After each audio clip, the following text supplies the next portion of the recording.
नमस्कार मैत्रिणींनो, आज आपण जसा डीप गळा घ्यायचा असेल तर शोल्डर किती घ्यायला पाहिजे तर त्या पद्धतीने मी तुम्हाला या व्हिडिओमध्ये सगळं व्यवस्थित सांगणार आहे।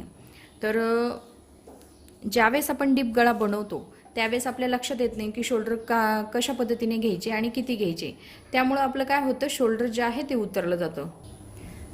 चला मग व्हिडिओ आपण बघूया कशा पद्धतीने करायचा आहे आणि कशा पद्धतीने शोल्डर ठेवायचा आहे।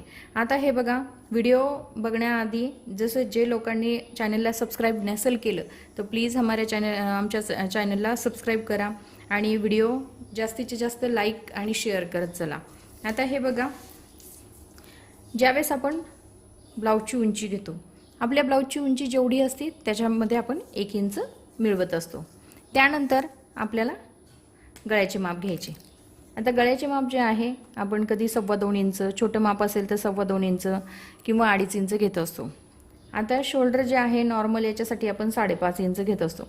आता 5.5 इंच जर घेतला, पण मीडियम साईज जे आहे त्यांना आपण 5.5 इंच शोल्डर घेतलं आणि आता आपल्याला जर हा गळा आहे हा डीप गळा मोजायचा, कारण आपलं शोल्डर जे आहे 11 इंच शोल्डर आलं। आपण ज्यावेळेस ब्लाऊजचं शोल्डर मोजतो त्यावेळेस आपला 11 इंच शोल्डर येत असतं।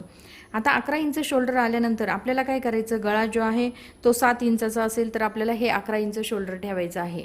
पण आपला गळा 8 इंच, 8.5 इंच, 9 इंच आपल्याला मोठा डीप गळा घ्यायचा आहे। गळा आपल्याला अशा पद्धतीने मोठा डीप गळा घ्यायचा आहे। हे बघा, आता आपण डीप गळ्यावर मार्किंग करूया। तर त्यावेळेस आपल्याला काय करायचं आहे, इथे 2.25 इंचावर गळ्याची मार्किंग घ्यायची आणि नंतर आपल्याला समजा 9 इंच आपला गळ्याचं डीप गळा आहे तर इथे पण आपण 2.25 इंचावरच मार्किंग करूया। हे बघा, अशा पद्धतीने 2.25 इंचावर मार्किंग केल्यानंतर अशा पद्धतीने आपल्याला हे गळ्याचं जो आकार आहे तो द्यायचा आहे। हे बघा, गळ्याचा आकार जो आहे तो अशा पद्धतीने द्यायचा आहे। आता गळ्याचा आकार डीप आकार दिल्यानंतर इथे शोल्डर जो आहे, आता आपला 11 इंच शोल्डर आलं तर आपण काय करणार आहोत, यामध्ये अर्धा इंच कमी करणार आहोत, म्हणजे 5 इंचावर शोल्डर घेणार आहोत। गळा पण आपण कमी केला आणि शोल्डर पण आपण कमी केलेला आहे। आता ज्यावेळेस आपला हेच जर माप असतं आणि त्यावेळेस आपण जर नॉर्मल गळा घेणार असतो तर त्यावेळेस आपल्याला 2.5 इंचावर काय करायचं होतं, गळ्याचे माप टाकायचे होते आणि 5.5 इंचावर आपल्याला शोल्डर घ्यायचे होते।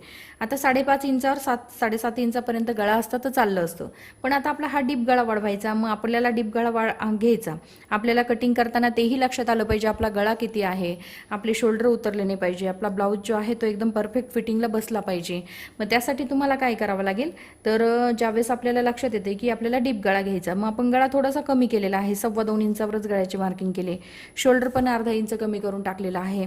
5.5 इंच होतं तर आपण 5 इंच घेतलेला आहे आणि त्या पद्धतीने जेवढा मोंढा असेल तुमचा त्या पद्धतीने मोंढ्याची माप घ्यायची आणि अशा पद्धतीने छातीचा चौथा भाग काढून हे बघा अशा पद्धतीने तुम्हाला हे करायचं आहे।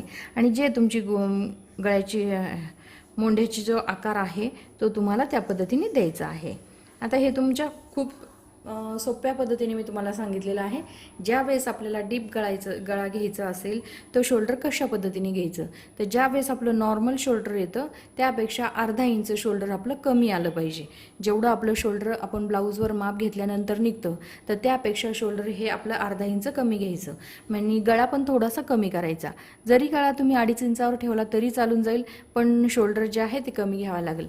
कारण काय होतं, ज्यावेळेस तुम्ही 2.25 आणि 5 इंचावर गळ्याचे माप ठेवाल त्यावेळेस एक ब्लाऊजची फिटिंग जी आहे ती एकदम व्यवस्थित बसेल। तुमचे जे शोल्डर उतरतात तो शोल्डरचा प्रॉब्लेम राहणार नाही, शोल्डर तुमचे उतरणार नाही, फिटिंग पण तुमची व्यवस्थित येईल। तर अशा पद्धतीने जर तुम्हाला डीप गळा घ्यायचा असेल तर शोल्डर किती घ्यायला पाहिजे या पद्धतीने मी तुम्हाला या व्हिडिओमध्ये सांगितलेलं आहे। आता व्हिडिओ समजला असेल, आवडला असेल तर व्हिडिओला लाईक करा, शेअर करा आणि आमच्या चॅनलला सबस्क्राईब करा। धन्यवाद।